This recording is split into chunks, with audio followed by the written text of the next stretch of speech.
Good morning. It's Kaiser, who is here to help Pastor Elizabeth with her next story in her series on the Gospel according to Dr. Seuss. And Kaiser is a trained therapy dog.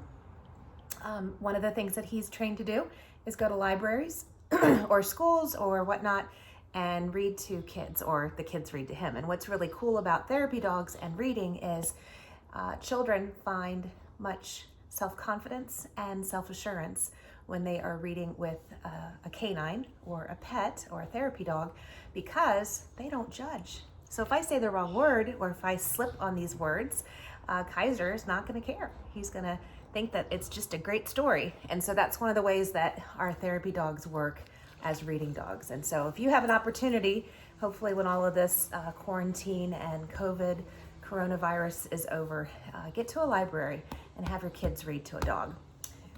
So today's story that Kaiser's going to help me read here is Yertle the turtle. Ready, Kaiser? On the faraway island of Salamasand, Yertle the turtle was king of the pond. A nice little pond. It was clean, it was neat. The water was warm. There was plenty to eat. The turtles had everything turtles might need, and the turtles were all happy, quite happy indeed. What do you think, Kaiser? They were, until Yertle, the king of them all, decided the kingdom he ruled was too small. I'm ruler, said Yertle, of all that I see, but I don't see enough. That's the trouble with me. With this stone for a throne, I look down on my pond, but I cannot look down on the places beyond. This throne that I sit on is too low. It ought to be higher, he said with a frown. If I could sit high, how much greater I'd be. What a king, I'd be ruler of all I can see. Yes, there's Turtle. There's Yertle. You see it? So Yertle the Turtle King lifted his hand, and Yertle the Turtle King gave a command.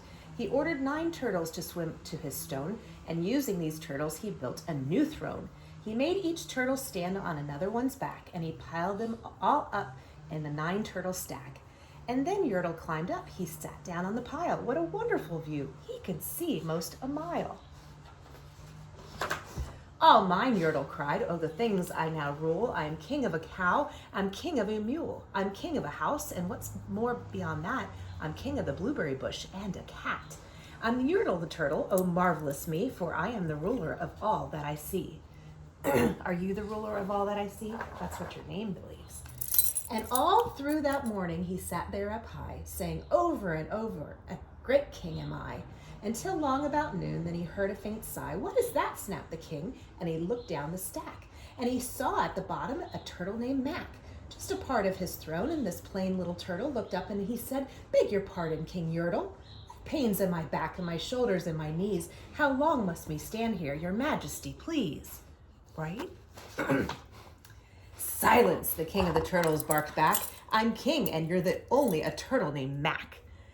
You say in your place while I sit here and rule. I'm king of a cow and I'm king of a mule. I'm king of a house and a bush and a car. But that isn't all. I'll do better than that. My throne shall be higher, his royal voice thundered. So pile up more turtles.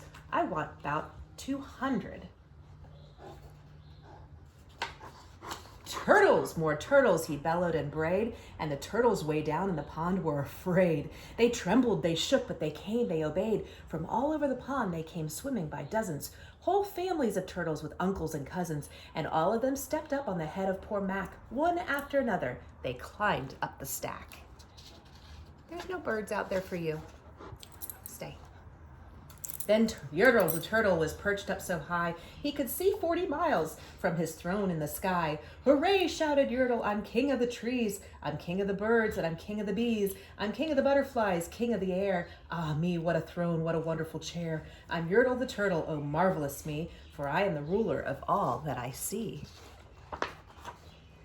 Then again from below in the great heavy stack came a groan from that plain little turtle named Mac. Your Majesty, please, I don't like to complain, but down here below we are feeling great pain. I know up on top you are seeing great sights, but down at the bottom we too should have rights. We turtles can't stand it, our shells will all crack. Besides, we need food, we are starving, groaned Mac. You're starving? You hush up your mouth, howled the mighty King Yertle. You've no right to talk to the world's highest turtle. I rule from the clouds, over land, over sea. There's nothing, no nothing, that's higher than me.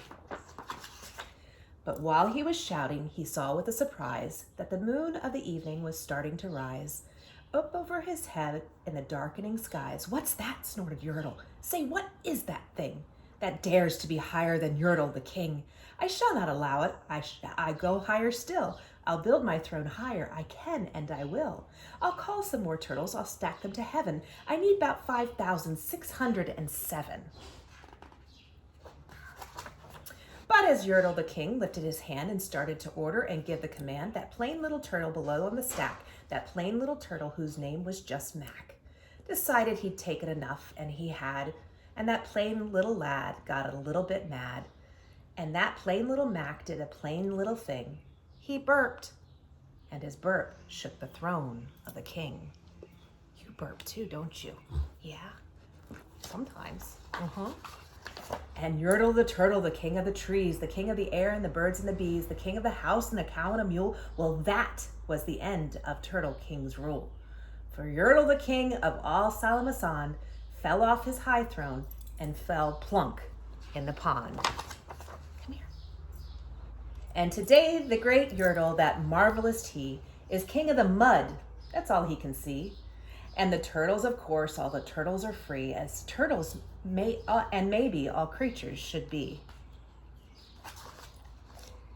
And that's all. I hope you enjoy Pastor Elizabeth's worship series.